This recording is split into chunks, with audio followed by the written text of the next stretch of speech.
Բարեկալու Սիվիլներ տաղավարում հյուրընկալել եմ ազգային ժողովի փոխնախագահ Ռուբեն Ռուբինյանին։ Բարև ձեզ։ Բարև ձեզ։ Շնորհակալ եմ հրավեր ընդունելու համար, պարոն Ռուբինյան։ Վերջերս շատ մեծ աղմուկ հանեց Ցեղասպանության ինստիտուտ թանգարանի տնօրենի ազատման շուրջ իրավիճակը։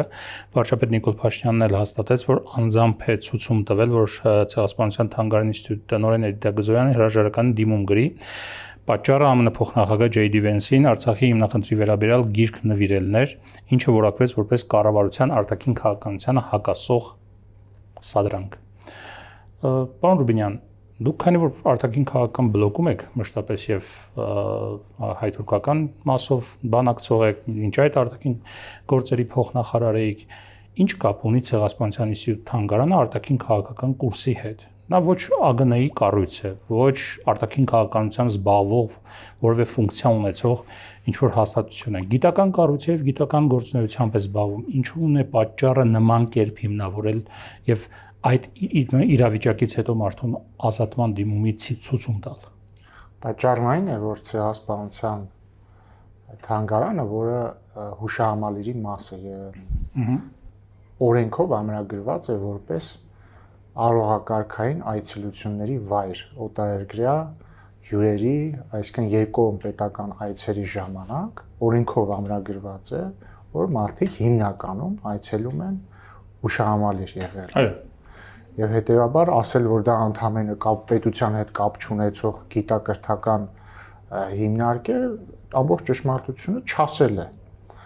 Եվ հետեւաբար կարևոր է, որպեսզի քանի որ պետական արողակարգի մաս է դա, իսկ մենք գործ ունենք ԱՄՆ փոխնախագահի երկկողմ այցի հետ Հայաստան։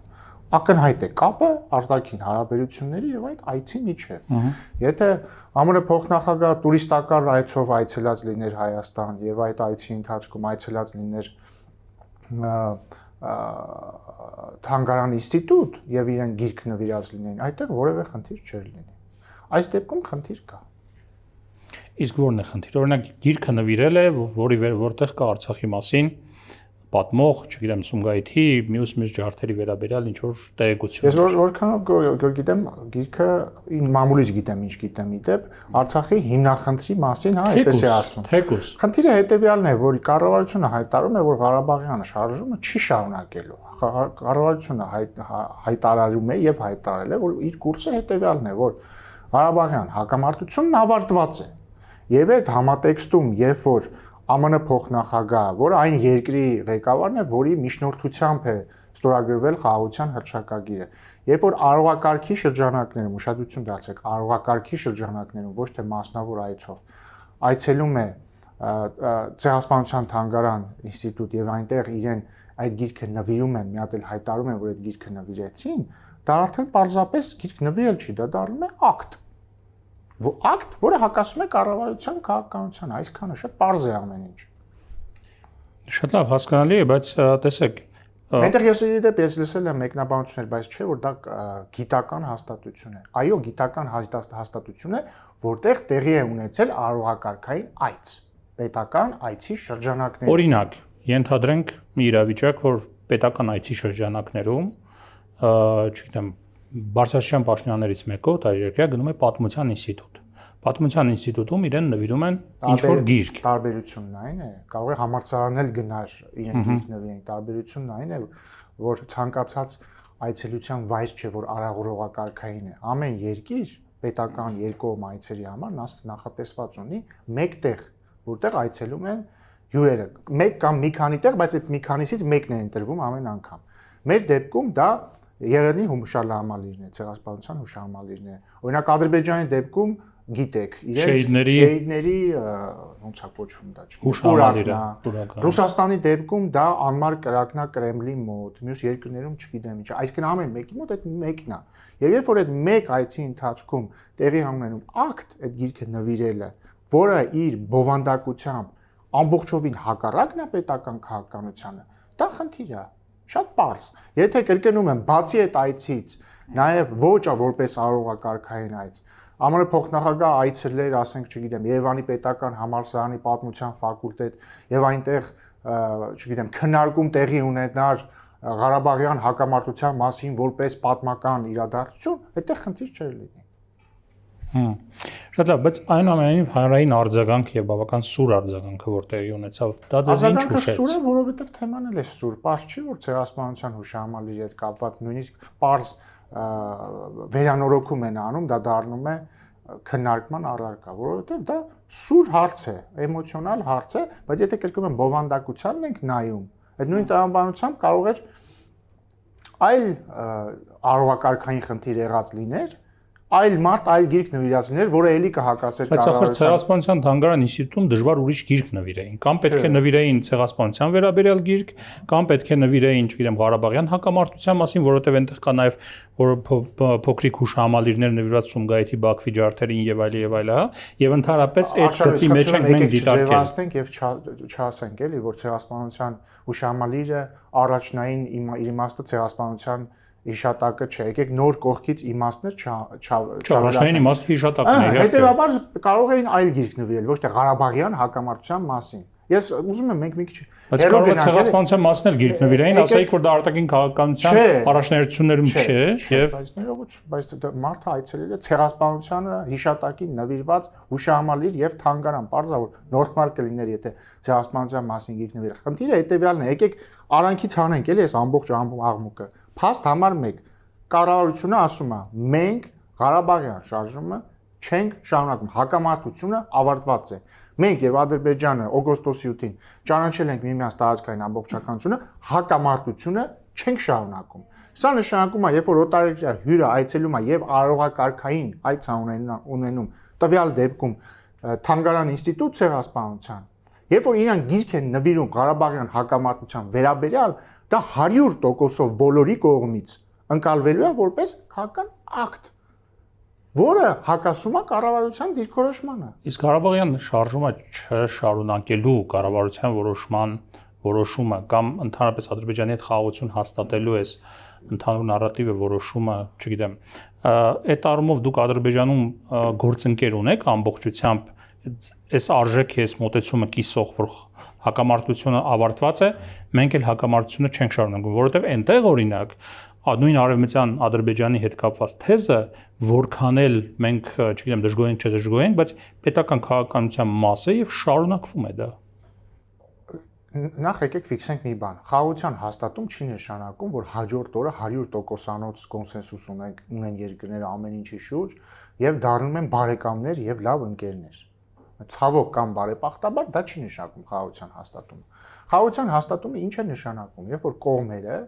գլխավոր անկյունակարային հարցերում միմյանց գոյությունը ճանաչելու կամ միմյանց բովանդակությունը ճանաչելու առումով ունենում են համաձայնություն։ Դա տեղի ունեցել է օգոստոսի 8-ին, երբ որ Ադրբեջանը եւ Հայաստանը աներկբայորեն ճանաչել են միմյանց տարածքային ամբողջականությունը Ալմաթայի հռչակագրի սկզբունքների հիման վրա, մի հատ էլ հայտարարել են, որ ապագայում պահանջներ իրարից չեն ունենալու, մի հատ էլ հայտարարել են, որ վրեժ չեն ուզելու եւ այլն եւ այլն։ Բացի դրանից, երկու երկրների ղեկավարներն էլ, երբ որ Վաշինգտոնից հետ են եկել համապատասխանաբար Երևան եւ Բաքու, հայտարարել են եւ շարունակում են հայտարարել, որ հակամարտությունն ավարտված է։ Օրինակ մեր մամուլում գերազանցապես տիրաժավորվում են Ադրբեջանի ղեկավարության այն հայտարարությունները, որոնք լավը չեն ականջի համար եւ դրանք կան, բարձր եթե գոյություն չունենային չէին կարող տիրաժավորվել։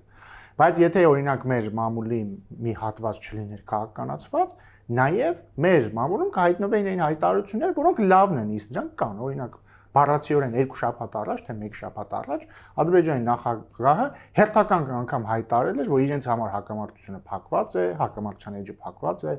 որ խաղաղությունը ոչ միայն թղթի վրա է, այլ նաև իրականության մեջ, որ մեր սահմաններին չեն կրակում, որ հավերժ է կնքվել դա եւ այլն, որ իրենց նպատակադրումն է հավերժ խաղաղությունը։ Իհարկե այս հայտարարությունները չեն դառնա վերնագրեր, չգիտեմ, հայտնի շրջանակներին պատկանող լրատվամիջոցներ։ Դրան զուգահեռ կա նաև մյուս հայտարարությունները։ Դրա համար ես ասում եմ հայտնի շրջանակներին պատկանող լրատվամիջոցներում դրանք վերնագրեր չեն դառնա, որովհետև վերնագրներ կդառնան այն մյուս ոչ ականջահաճո հայտարարությունները, որոնք կրկնում եմ կան, բայց ճիշտ լրատվամիջոցը կդնի երկուսը։ Միանշանակ։ Հիմա։ Բայց այդ առումով դուք այդ է հարցում դուք գործընկեր ունեք, իսկապես։ Հիմա ներողություն։ Եթե մենք խոսում ենք հարցը հետեւյալի մասին է։ Արդյոք հակամարտությունն ավարտված է։ Սրան պատասխանը Երևանից եւ Բաքվից հնչում է միանման եւ նույնական, որտեղ եւ պաշտոնական Երևանը եւ պաշտոնական Բաքուն հայտարարում են a. հակամարտությունն ավարտված է, b. երկուսն էլ ստորագրել են, որ միմյանց տարածքային ամբողջականություն ճանաչում են Արմաթայի հռչակագրի հիման վրա, հետեւաբար նախկին խորհրդային հանրապետությունների սահմաններում, լավ g. ասում են, որ խաղաղությունը պետք է դարձնենք անշրջելի եւ գնում ենք դեպի մշտական խաղաղություն։ Այս առումով ունենք գործընկեր։ Եթե դուք ձեր հարցը հետեւյալն է, արդյոք մենք Ադրբեջանի իշխանությունների կամ Ադրբեջանի ժողովրդի կամ Ադրբեջանի հանրապետության հետ ունենք 100%-անոց նույնական ըմբռնում ամեն ինչի վերաբերյալ այդ թվում պատմության, բնականաբար ոչ։ Բայց դա չի նշանակում, որ գլխավոր անկյունակարային համաձայնությունը այն է, որ հակամարտությունն ավարտված է կամ որ հակամարտության էջը փակված է, այդ համաձայնությունը պետք է թողենք մի կողմ։ Մենք որպեսզի իրավունք ունենանք, լեգիտիմ իրավունք ունենանք, պահանջել հարգանք մեր տարածքային ամբողջականության, մեր սահմանների, մեր ինքնիշխանության վերաբերյալ, պետք է ցուցաբերենք նույնը։ Եվ դուք նշեցիք մի հատ ադրբեջանական թեզ, որ ես չեմ ուզում կրկնել, բայց այդ թեզը այդ թվում ինչի արդյունքն է։ Ինքը արդյունք է մեր հանրության մեջ շրջանառվող թեզերի։ Հիմա այստեղ հավի ձվի պատմության հետևից կարիք չկա ընկնելու ընդհանրապես, բայց եթե կա հակադիր թեզ, որը մեզ դուր չի գալիս, ամենևին չի նշանակում, որ մենք այդ թեզի հայելայինը պետք է ուժեղացնենք, որովհետև դա էլ բերելու է իրենց թեզի հայելային ուժեղացմանը, ուժգնացմանը։ Իսկ լուծումը միակն է, եթե մեր կառավարությունը հայտարարում է, եթե մենք հայտարարում ենք, որ հակամարտությունը ավարտված է, որ մենք չպետք է անենք կամ իրագործենք քաղաքական ակտեր, հատուկ թե պատահաբար, որոնք հակասում են մեր գործողությանը։ Շատ լավ է։ Այլ կերպ ասած, եթե իրոք փակում ենք Ղարաբաղյան հակամարտության էջը, ուրեմն իրոք փակում ենք։ Եթե չենք փակում, եթե ժողովուրդը կընտրի, որ չենք փակում, շատ լավ։ Տեսեք, ինչու եմ հարցնում դուք գործընկեր ունեք թե չունեք այս հարցում, որովհետև իսկապես իրարամերժ հայտարարություններ են գալիս Բաքվից, մեկ որ իսկապես ավարտված է հակամարտությունը եւ խաղաղությունը հաստատված, մյուս կողմից նարատիվներ, որոնք Հայաստանը, Հայաստանի կառավարությունը, Հայաստանի ժողովուրդը ընկալում են դա ֆոբիաներով, վախերով եւ դրա մեջ տեսնում են նաեւ որոշակի տարածքային նկարտումներ։ Աշխարհս ներողություն։ Ճիշտ եք ասում։ Ի նկատի ունեմ, որ Ադրբեջանն է այդ առումով ձեր գործընկերը եւ որի ձայնն ավելի ուժ է հնչում։ Ճիշտ եք ասում, բայց եկեք ամբողջ պատկերը էլի նայենք։ Նախ կրկնում եմ, փաստ համար 1. Ինչ է վերջին ստորագրված հայ-ադրբեջանական փաստաթուղթը։ Վերջին ստորագրված հայ-ադրբեջանական փաստաթուղթը օգոստոսի 7-ի խաղաղության հռչակագիրն է, որտեղ որևէ խոսք չկա այն նարատիվների վերաբերյալ, որը դուք վկայակոչեցիք, որ Ադրբեջանում հնչում են։ Այսինքն այդ տեքստում չկա որևէ բան, որը մենք կարող ենք մեր ֆոբիաներից իրական կամ մտածածի ելնելով ընկալել վատ։ Դա մի ամբողջապես տեքստ է խաղաղության մասին։ Իրոք պատերազմի էջը փակելու մասին տեքստ է դա։ Դետալների մեջ էլ որ մտնում ես, էլի խաղաղության դետալներով հագեցած տեքստ է դա։ Փաստ համար 2. Այդ կետին, եթե մենք նայենք Ադրբեջանում խոսույթների պրոգրեսիան այդ կետից սկսած, մենք կտեսնենք ագրեսիվ խոսույթի ակնհայտ թուլացում, խաղաղասիրական խոսույթի ակնհայտ ուժեղացում։ Այո, ադրբեջաներեն բովանդակություն։ Այո, ես անընդհատ հետևում եմ։ Ես իդեպ գաղտնիք չեմ որտեղ մոնիտորինգ անողներ կան, իրենք պնդում են հակառակը, որ այդ նույն թեզերը, նույն անողները երևի մարդիկ են, ովքեր իրենց հորջորժում են ադրբեջանագետներ եւ ենթադրում են, որ իրենց գործը ընդամենը բան ապացուցելն է, որ Ադրբեջանում Հայաստանը չեն սիրում, այլ ոչ թե խորանալն է ընդհանուր պատկերի մեջ, բայց դա մի կողմ թողենք։ Ես գրեթե ամենօրյա ռեժիմով ստանում եմ թե ադրբեջանական մամուլում ինչ են գրում ընդհանրապես, ով է գրում, ով է ինչ ասում եւ այլն։ Ակնհայտ է, որ օգոստոսի 8-ից սկսած ագրեսիվ ռետորաբանությունը մի քանի անգամ նվազել է, խաղաղասիրական ռետորաբանությունը աճել է։ Արդյոք սա նշանակում է, որ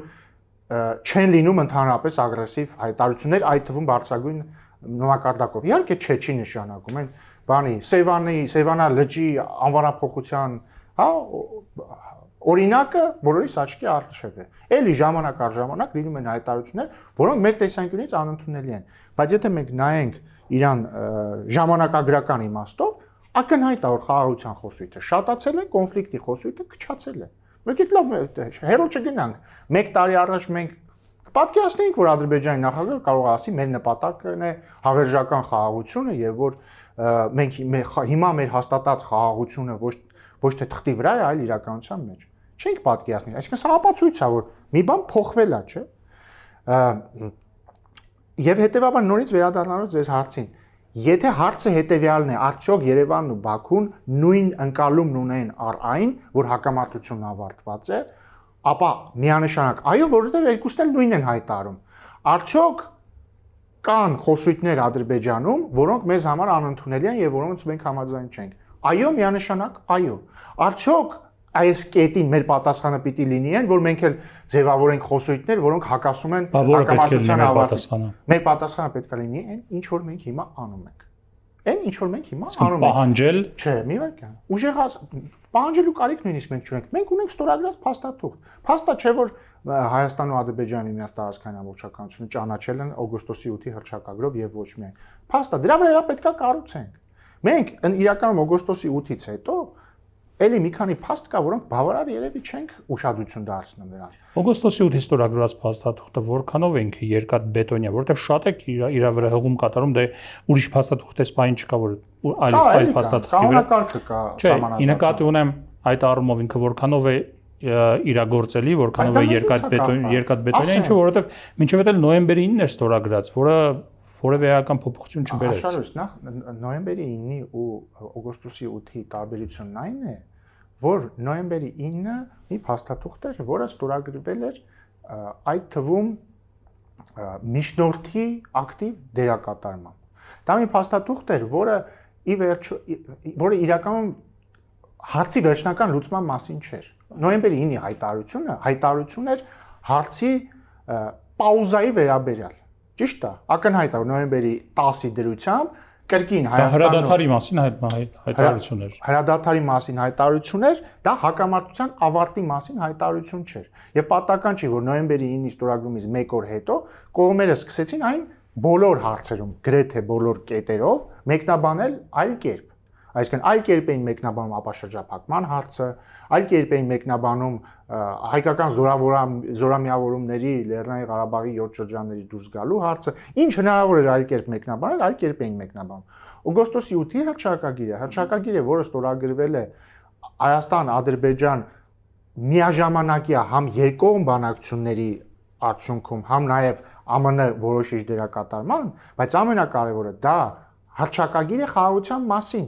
Դա բան չի, պաուզայի մասին չի, հրադադարի մասին չի, դա հռչակագիր է, որ վերջ, ավարտվեց։ Ոչ թե հիմա պաուզա ենք տալիս, թողում ենք ապագա սերունդներին, որ ավարտված է, այսօրվանից չենք կրակում։ Եվ պատահական չի, որ օգոստոսի 8-ից հետո նախ 2 տարի արդեն զոհ չկա մեր սահմանին, ընդհանրապես հակառակորդի կրակիցից 2 տարուց ավել է, այո, 2 տարուց ավել։ Վերջին զոհերը մեր սահմանին եղել են 2024 թվականի փետրվարին, եթե չեմ սխալվում։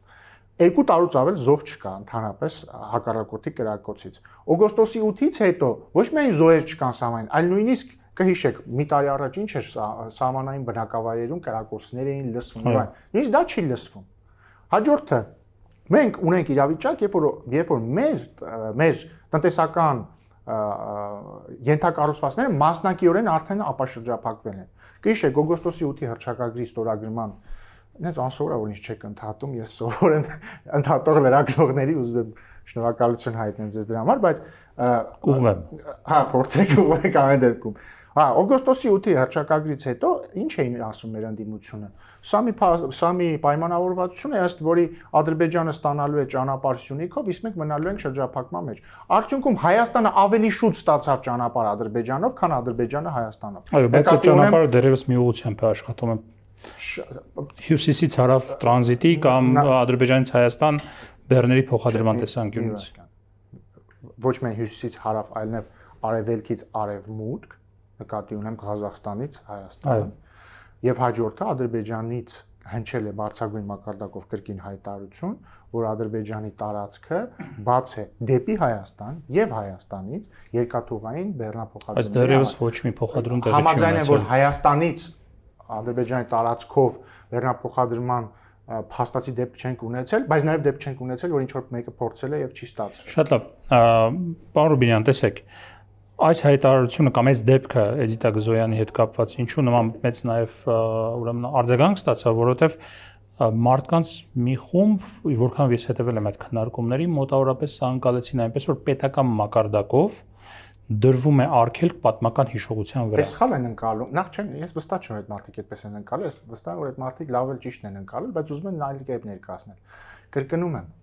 որևէ խնդիր չկա, երբ որ այսինքն փաստ է որ եղել է Ղարաբաղ, եղել է Ղարաբաղյան հակամարտություն, Ղարաբաղում ապրել են հայեր։ Սրանք փաստեր են։ Բայց կհամաձայնեք, որ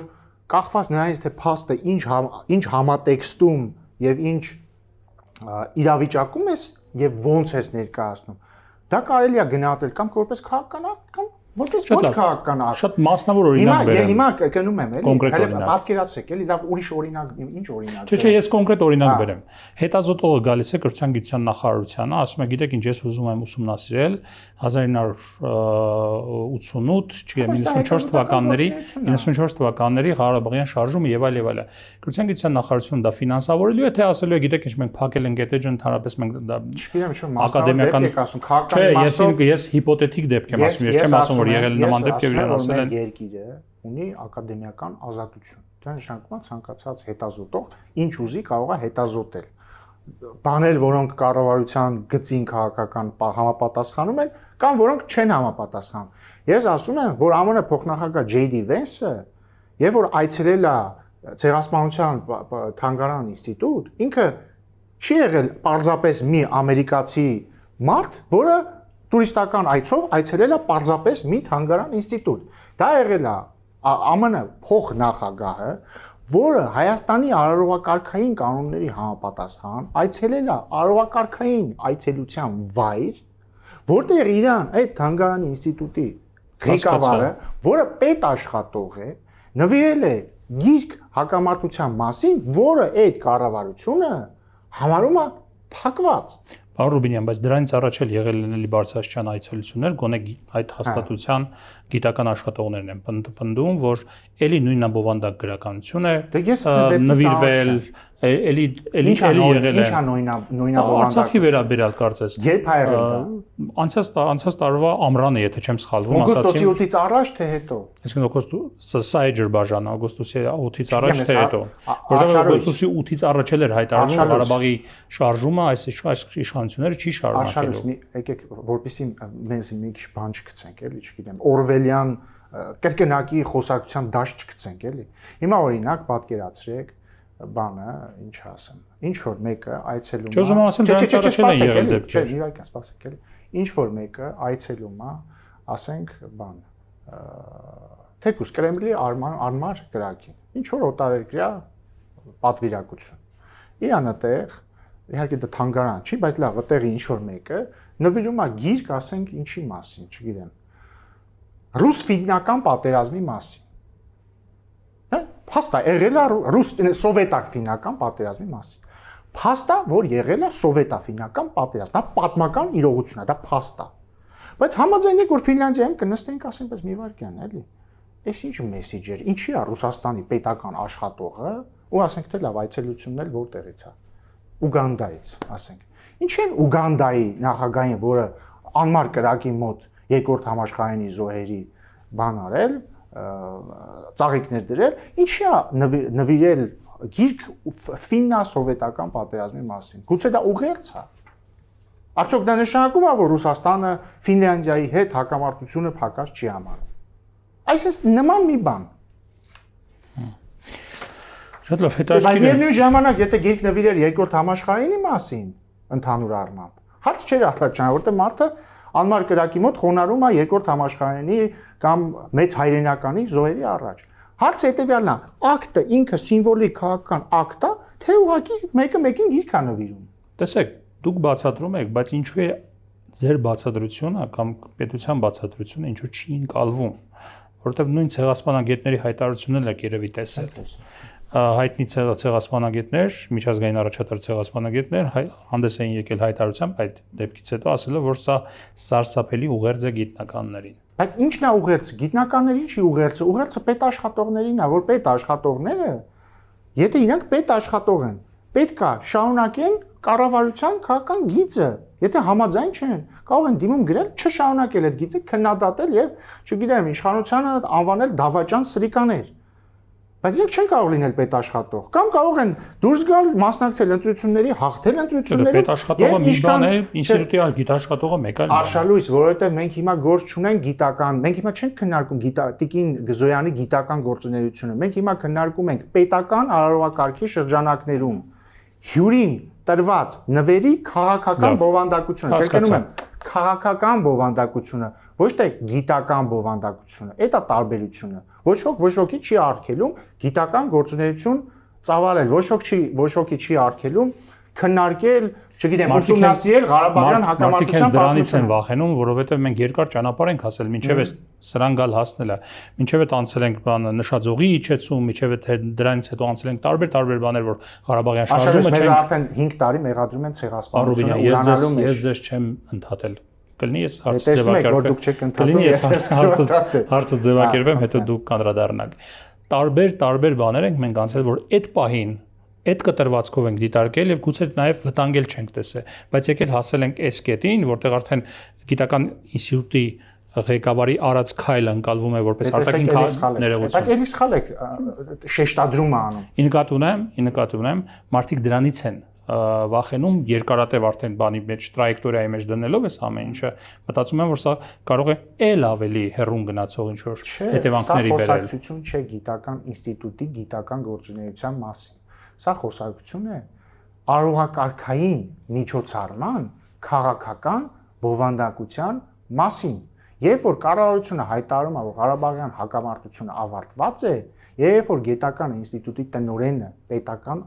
աշխատող այդ արարողակարգային այցի ընթացքում նվիրում է գիրք Ղարաբաղյան հակամարտության համար, դա արդեն դառնում է եւ կամ ընկալվում է որպես քաղաքական ակտ։ Շատ լավ, շատ կանգնեցինք այս հարցի վրա, անցնենք մյուս հարցերին։ Հիմա որ օրինակ այցելեին էլի Կրեմլի անալոգիա բերեցի, հիմա բերեմ Ադրբեջանի անալոգիա։ Ընդ որում ուշադրություն դարձեք, անալոգիան բերում եմ քաղաքական հարթության մեջ, ոչ թե գիտական կամ իրական պատմական։ Այցելեն շեհիդների պուրակ, ունդեղ իրանք գիրք նվիրեին բանի մասին, հայ-ադրբեջանական պատերազմի մասին։ Գիրք են նվիրում, ԱՄՆ փոխնախագահային գիրք են նվիրում հայ-ադրբեջանական պատերազմների մասին։ Հայ-ադրբեջանական պատերազմներ եղել են, մեկից ավելի, ինչքան ուզես։ Մեր մոտ դա չէր մեկնաբանելու, բայց մի վայրկյան խաղաղություն է, ինչ են իրանք գիրք նվիրում պատերազմի մասին։ Կամ գիրք նվիրեին, ասենք, չգիտեմ, ադրբեջանական ինչ որ գյուղի, ադրբեջանաբնակ գյուղի մասին։ Հարց չէր առաջանա, ինչին է գիրքը նվիրում։ Նվիրում են, որովհետև իրանք այդ նարատիվն են առաջ տանում։ Մենք որպես խաղաղությանը դեմ բանդա չէինք ընկալի։ Ու ես ամենևին ծազելով չեմ ասում, որ իրանք ընկալել են։ Համենայնդեպս ես այդպես բանից տեղյակ չեմ, մեր դեպքը նկատի ունեմ։ Բայց երբ որ պետությունը քաղաքականությունն է որդեգրում, ինքը այդ քաղաքականությունը պետք է առաջ տանի, ոչ թե ապրի այդ պահի իր էմոցիոնալ ցանկություններով։ Ես 1000 էմոցիոնալ ցանկություն ունեմ։ Լավ, դա հասկացա, բայց եթե օրինակ նույն Վենսը այցելում է, պատկերացնենք մի պահ եւ իրեն նվիրում են Օսմանյան կայսրության կողմից, Օսմանյան Թուրքիայի կողմից իրականացած ցեղասպանության մասին։ Դուք էլ Թուրքիայի հետ գծով Հայաստանի հատուկ բանագնացն եք բանակցողն եք։ Բայց դա խնդիր կարող է առաջացնել Թուրքիայի բանակցություններում։ Որովհետև դա պատմության մասին է, պատմության մասին է։ Հիմա չկա հարց դրված Սումգայիթն է պատմության մասին, Արցախյան շարժումն է պատմության մասին։ Մի վայրկյան էլի, գիրքը եղել է հակամարտության մասին, եթե ես ճիշտ գիտեմ։ Հարց չկա, հիմա օթում սավառնող հարց չկա, արդյոք Հայաստան-Թուրքիա պատերազմը կամ Հայաստան-Թուրքիա հակամարտությունն ավարտված է թե ոչ։ Օթում ընդհանրապես մի հարց կա, Հայաստան-Թուրքիա կարգավորումը տեղի կունենա, սահմանները այսօր կբացվեն վաղը թե մի ամսից, թե ոչ։ Տենց հարց չկա Հայաստան-Թուրքիա կոնտեքստում։ Եվ ի վերջո այդ մարդը այցելել է ցեղասպանության թանգարան ինստիտուտ, այդ ամբողջ այդ տեղը այդ թեմային է նվիրված։ Այդ տեղը նվիրված չի Ղարաբաղյան հակամարտությանը առաջնային իմաստով, կամ ընդհանրապես դրան նվիրված չի։ Եվ երկրորդ կոնտեքստը հասկանում եք, դրանից 1 տարի առաջ Հայաստանի ու Ադրբեջանի նախագահները գնացել են Վաշինգտոն, այդ թվում J.D. Vance-ի ներկայությամբ թուղթ են ստորագրել, ասեն ստորագրել են, գրած է բառից բուն իմաստով, վրան գրած է։ Մենք դադարեցնում ենք հակամարտությունը։ Հակամարտությունը ավարտված է, ստորագրություն։ Դրանից 8 ամիս անց այդ նույն մարդը գալիս է Հայաստան, իրան նվիրում են գիրք հակամարտության մասին, տարօրինակ չի։ Եթե հակամարտության պատմության մասին է, տարօրինակ չի։ Լավ, եթե պատմության մասին է։ Արշալույս պատմությունը գրեթե երբեք միայն պատմության մասին չի։ Ինքը ավելի շատ ներկա եւ ապագայի մասին է, քան պատմության մասին է։ Երբ որ պատմությունը դրվում է քաղաքական կոնտեքստի մեջ, ինքը դադարում է լինել պատմության մասին։ Ինքը սկսում է լինել ներկայի եւ ապագայի մասին։ Մարդիկ այդ թվում պատմական ակտերի այս կամ այն կերպ կամ այս կամ այն բովանդակությամբ կամ այս կամ այն ժամանակ կամ այս կամ այն սիմվոլիկայի պայմաններում այդ պատմական փաստերի վկայակոչմամբ են նաև դատում, թե այս կողմը ապագան ո՞նց է պատկերացնում։ Հիմա մենք ասում ենք, մենք ապագան պատկերացնում ենք առանց հակամարտության։ Այն մարդիկ, որոնք մեր ապագան չեն պատկերացնում առանց հակամարտության, թող հելեն ազնիվ հայտարարեն, որ մենք ուզում ենք շարունակել Ղարաբաղյան հակամարտությունը, որ մենք ուզում ենք անկախ խաղաղության հռչակագիրը մի կողմ թողնել, մենք ուզում ենք շարունակել հակամարտությունը եւ թող լիաթոք ինչքան ուզում են բոլորին նվիրեն գրքեր Ղարաբաղյան հակամարտության մասին, բայց թող պատրաստ լինեն, որ գրվելու են նոր գրքեր, նոր հակամարտությունների, նոր պարտությունների, նոր տարածքային կորուստների, նոր մարդկային զոհերի վերաբերյալ բացվելու են նոր թանգարան ինստիտուտներ տարբեր զոհերի վերաբերյալ։ Ու թող այսպես լիաթոք ինչքան ուզում են գրքեր նվիրեն։ Այսքանով ես կարծում եմ փակենք այս թեման, որտեղ արդեն հարցազրույցն ավարտվում է։ Ես հիմա իհարկե կարող էի ձեզ հակադարձել եւ ասել 2018 թվականին այսքան խելացի չէիք, որպեսզի պատկերացնեիք, որ նման հռետորաբանությունը կարող է բերել Եռաբլուրի երակի անգամ մեծացման նոր թանգարանների հակադարձել, որովհետեւ ես ինքս դրանով կհակադարձեմ ինքս ինձ, դուք չեք կարող ինձ հակադարձել մի բանով, որ ես ինքս ասում եմ, որովհետեւ տարբերությունը այդ է, մենք ինչ ենք ասում։ Մենք ասում ենք, մենք այն քաղաքականությունը, մենք Հայաստան պետությունը, որը վարել է մինչև 2020 թվականն, եղել է սխալ։ Հիմա մեզ այն բոլոր մեզ մեղադրողները, որ ասում են, այն ժամանակ ինչ սխալ եղել, որովհետև պարտվել ենք, հիմա եք այդպես ասում։ Եթե հաղթեինք այդ պատերազմում, կասեիք եղել է շատ ճիշտ քաղաքականություն, այդքան բան։ Հա, բայց ձեր ասածը ռելևանտ չէր իմ ասածին։ Իմ ասածը ինչ է, բոլոր այն ուժերը, որոնք մեզ ասել են, չէ՞, մինչև 2020 թվականը ինչի Փաշինյանը չհելավ չհայտարարեց, որ սենց կամ ինչի չասեց ուժերի հարաբերակցությունը էսա, կամ ինչի ասեց էս, չէ՞։ Այդ ուժերը ասում են ինչի չասեց, մենք ասում ենք շատ լավ, ճիշտ եք ասում, ընդունում ենք։ Ձեզնից շատ ենք մենք մեզ մեղադրում դրա մեջ։ Հիմա ժողովուրդ ջան, մենք ձեզ ասում ենք, ինչա պետք անել։ Հիմա մենք բաց բոլորին ասում ենք ներողություն։ Ինչա պետք անել, որպեսզի չլինի պատերազմ եւ լինի խաղաղություն։ Իսկ իրականում առանձնապես ոչ մի բան ներողություն։ Իրականում ոչ մի բան էլ առանձնապես պետք չի անել։ Մենք մի հատ յուրօրինակ իրավիճակում ենք, երբ որ հանուն խաղաղության ոչ մի զիջում չի պահանջվում։ Ընդհանրապես ոչինչ զիջել չի պահանջվում հանուն խաղաղության։ Ընդամենը պետքա պահել այն ինչ կա, որտեղ այդ խաղաղությունը միական, այդ խաղաղությունը արդեն իսկ կա։ Այն բոլոր մարդիկ զիջում, չէ՞։ Մենք սահմանադրություն չենք փոխելու Ադրբեջանի պահանջով 1000 անգամ հայտարարել ենք, բայց մի վայրկյան։ Չէ, լավ, դուք որ ասում եք մենք չենք փոխելու սահմանադրությունը Ադրբեջանի պահանջով, դա չի նշանակում որ այդ պահանջը դադարում է լինել եւ այդ պահանջի ազդեցությունը չկա։ Բայց ներողություն, այդ պահանջով Եթե չեք պատրաստվում փոխել ներողություն եմ խնդրում, եթե չեք պատրաստվում փոխեք, շատ լավ, եթե չեք պահանջում, եթե Ադրբեջանի պահանջով չեք փոխում սահմանադրությունը կամ հանում են հղումը անկախության հռչակագրին, հա, այդ դեպքում կա սահմանադրական դատարանի որոշումը նրա մասին, որ անկախության հռչակագիրը մեծ հաշվով կապ չունի այս պահին այս սահմանադրության հետ կամ այն կետերը, որոնք Ադրբեջանին, այսպես ասած, Ադրբեջանը խնդրահարույց համարում չի արտացոլվել սահմանադրության մեջ։ Այդ դեպքում եթե այդ որոշումը կա, եթե ամբողջությամբ լեգալ է, որևէ խնդիր չկա սահմանադրության հետ կապված, այդ կետը ինչու եք վերացնում։ Սկսենք նրանից, որ կրկին սխալ ձևակերպում եք, որ սահմանադրությունից հնարավոր չէ որևէ բանի հաղում հանել այն պատճառով, որ մենք սահմանադրական փոփոխություններ չենք ուզում անել։ Մենք ուզում ենք գրել նոր սահմանադրություն, ընդունել նոր սահմանադրություն։ Հետևաբար այնտեղից որևէ բան հնարավոր չէ հանել։ Լավ, ես ձևի մասին չեմ խոսում, բովանդակության մասին եմ խոսում։ Բայց դա շատ կարևոր բան է։ Հնարավոր չի հանել մի բան մի տեքստից, որը գրվում է սպիտակ դատարկ թղթի վրա։ Այնտեղ կարելի է բաներ ներառել կամ չներառել։ Դա հեսա քննարկենք հաջորդը խաղաղությունը չի պայմանավորվում մեր սահմանադրությամբ այդ խաղաղությունը հիմա էլ կա հիմա կա խաղաղության պայմանագրի ստորագրումը վերջնական հաստատում Ադրբեջանը պայմանավորվում են դրանով իրենք պայմանավորվում են մենք էլ ասում ենք ոչ մենք դրանով չենք պայմանավորվում բայց ինքնին խաղաղությունը արդեն իսկ կա առանց նույնիսկ խաղաղության պայմանագրի վերջնական ստորագրման որտեղ ստորագրվել է խաղաղության հռչակագիր որտեղ անկախ դրանից Ադրբեջանում չեն ասում խաղաղություն կլինի, եթե մենք ստորագրենք խաղաղության պայմանագիր։ Ադրբեջանում էլ Հայաստանում էլ ասում են արդեն խաղաղությունն է։ Եվ այդ խաղաղությունը կա։ Այս խաղաղության համար ոչինչ չի պահանջվում զիջել, չի պահանջվում զիջել որևէ տարածք, չի պահանջվում տալ Ադրբեջանին որևէ միջանցք արտատարածքային իմաստով, որովհետև բոլորը տեսան այդ թվում թրիփի վերաբերյալ ստորագրված հայ-ամերիկյան փաստաթուղթը, որը փաստաթուղթ է այն մասին, որ արտատարածքային միջանցք չի լինելու։ Եվ այսպես շարունակ։ Եւ ընդհանրապես պետքա պահել այս խաղաղությունը։ Բայց վերադառնալով իմ նախնական մտքին, քանի որ ամեն դեպքում դուք ընդհատեցիք ինձ միտքս։ Այդ բոլոր ուժերը, որոնք ասում են թող Փաշինյանը ելներ ասեր սենցա եւ ասեր էս ուժերի հարաբերակցությանը եւ այլն, որոնք մեղադրում են դրա մեջ։ Հիմա մեզ մեղադրում են դրա հակառակն անելու մեջ, որտեղ մենք պարզ եւ հստակ առանց որևէ պոպուլիզմի, չգիտեմ, ասում ենք բաներ, որոնք ամենևին պոպուլյար չեն։ Այս հարցազրույցի առաջին 20 րոպեն ես զբաղված էի աշխարհի ամենավոչ պոպուլյար թեման քննարկելով, բայց ես անում էի դա շատ անկեղծ եւ բաց։ Հիմա մենք դա ենք անում, մենք ասում ենք ինչա պետք խաղաղությունը պահելու համար։ Մենք կանգնած ենք մի հատ ջրբաժանի առաջ։ Տարբերակ 1, մենք ասում ենք, անում ենք այնպես, ինչպես մենք ենք առաջարկում անել։ Դա հետեւյալն է։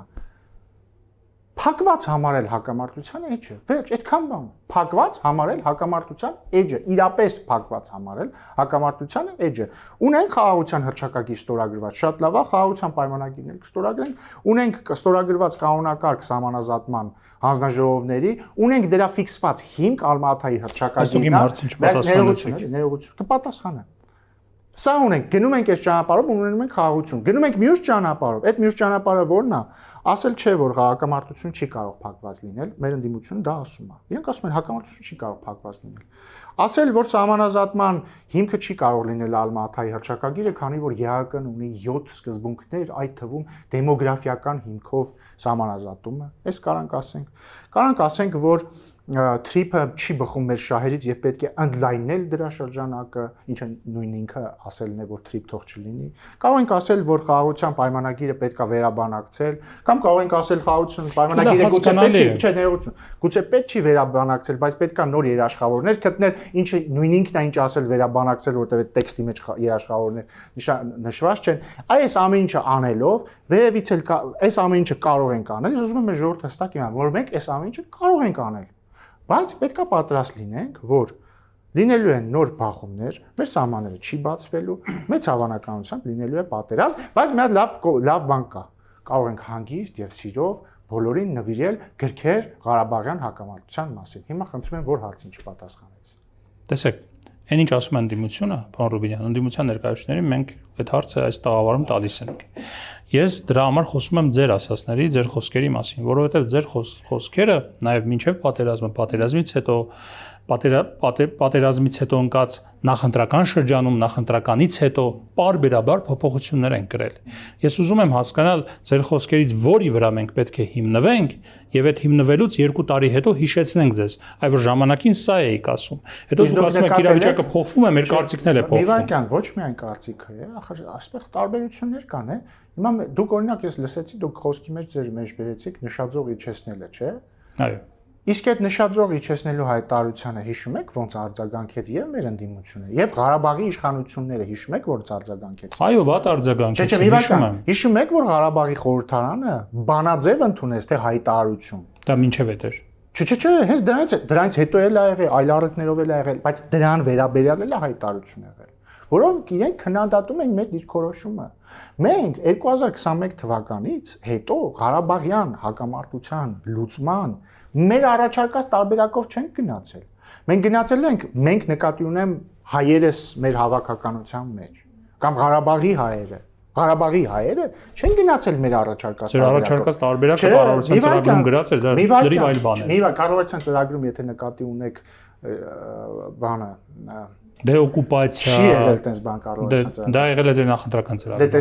տեսակ որ սխալ տեղեկություն եք փոխանցում։ Չէ, անջատում հանուն փրկությանն է եղել ձեր կառավարության ծրագրում։ Կառավարության ծրագրում չի եղել այդպիսի բաներ գրած։ Անջատում հանուն փրկության։ Հիմա հաջորդը դա պետքա ստուգենք, չեմ հիշում, բայց ոնց որ դա էլ գրած չէր։ Ամենայն դեպս դեօկուպացիա հաստատ գրած չէր։ Հաջորդը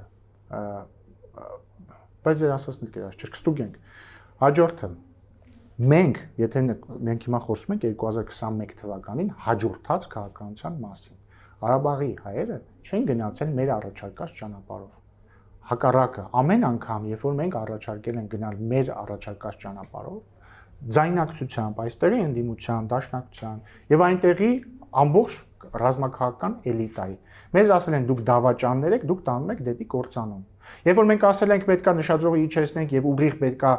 բանակցեն Ղարաբաղի հայության ներկայացուցիչները Ադրբեջանի հետ Ղարաբաղի ժողովրդի անվտանգության եւ իրավունքների հարցի շուրջ, ելի մեզ ասել են դավաճաններ։ Երբ որ մենք ասել ենք, sense տարբերակներ կա, որ գնաք բանակցեք երկում ստեղ ընտեղ, իրանց շատ հայտնի երաշխավորները ասել են հանկարծ չգնաք։ Ու արդյունքում իրանք իշխանապողություն են իրականացնել Ղարաբաղում ու դրանից մի քանի օր հետո լուծարել են Լեռնային Ղարաբաղը։ Ձեզ կարող են հակադարձել, որ դուք էլ ճանաչել եք Արցախը Ադրբեջանի կազմում։ Մենք ճանաչել ենք Հայաստանի սահմանները,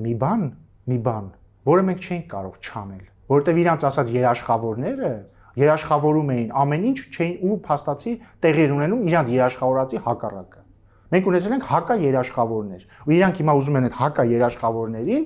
բերել կապել մեր վզին նորից։ Ինչ վերաբերում է մեր ասածներին, մենք ամեն անգամ ասել ենք այն ինչ որ պետք է եղել անել այդ իրավիճակից դուրս գալու համար։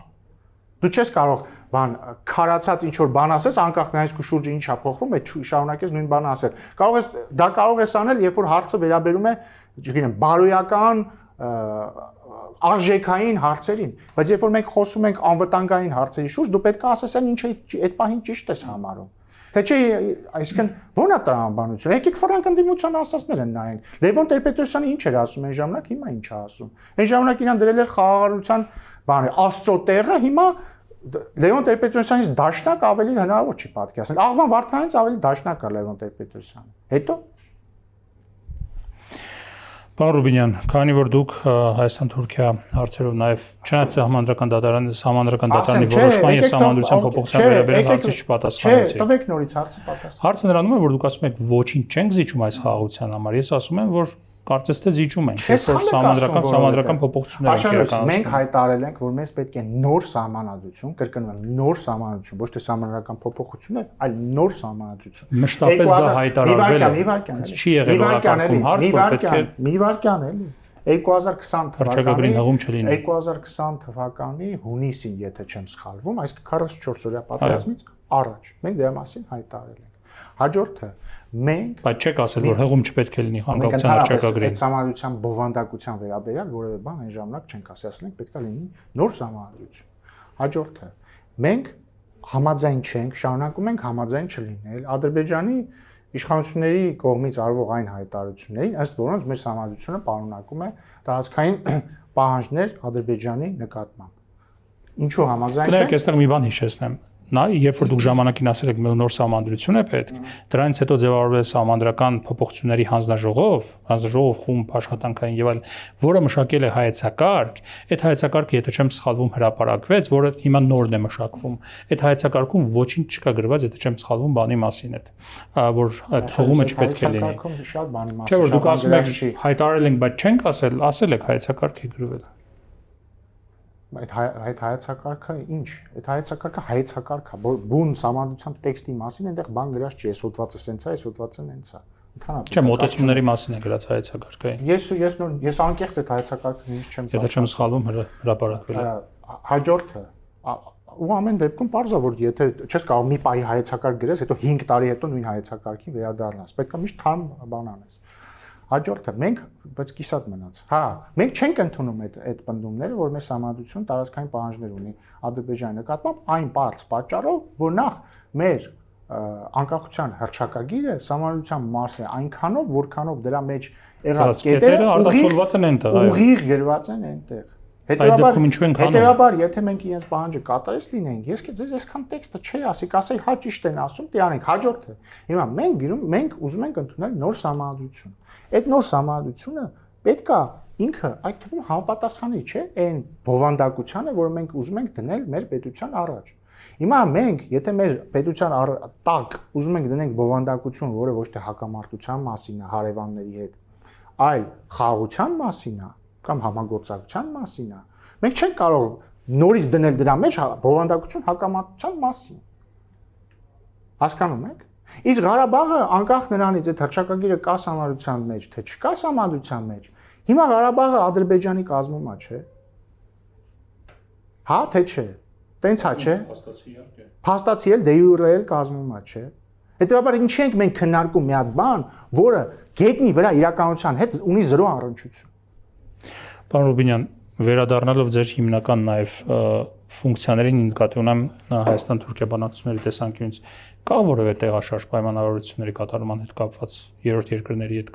քաղաքացիների համար սահմանը բացելու։ Ես միայն կասեմ այն, որ վաղուց ժամանակն է, որպեսզի իրական քայլ լինի Հայաստան-Թուրքիա հարաբերություններում եւ նորություններ լինելու դեպքում ես կհայտնեմ դրանք կամ մոտ ենք դրան։ Ինչ եք զգում։ Ժամանակը գա կտեսնենք։ Ես զգում եմ, որ մենք հասել ենք այն կետին, որ պետք են եւ անհրաժեշտ են իրական քայլեր։ Ձեր գործընկերոջ հետ Թուրքիան։ Եվ այդ իրական քայլերը բնականաբար դրանց իրագործումը մեզնից չէ որ կախված, որովհետեւ մենք պատրաստ ենք ցանկացած իրական քայլի, այդ թվում եւ ընդհուպ հենց հիմա բաց սահման ունենալուն եւ դիվանագիտական հարաբերություններ ունենալուն հաստատել։ Ձեր թուրք գործընկերոջ հետ առաջիկայում հանդիպումներ նախատեսված է։ Ոչ, այս պահին ոչ։ Շնորհակալ եմ զրույցի համար։ Ես եմ շնորհակալ։ Civilnet տաղավարում ես զրուցեցի Ռուբեն Ռուբինյանի հետ։ Առողջ եղեք, կհանդիպենք։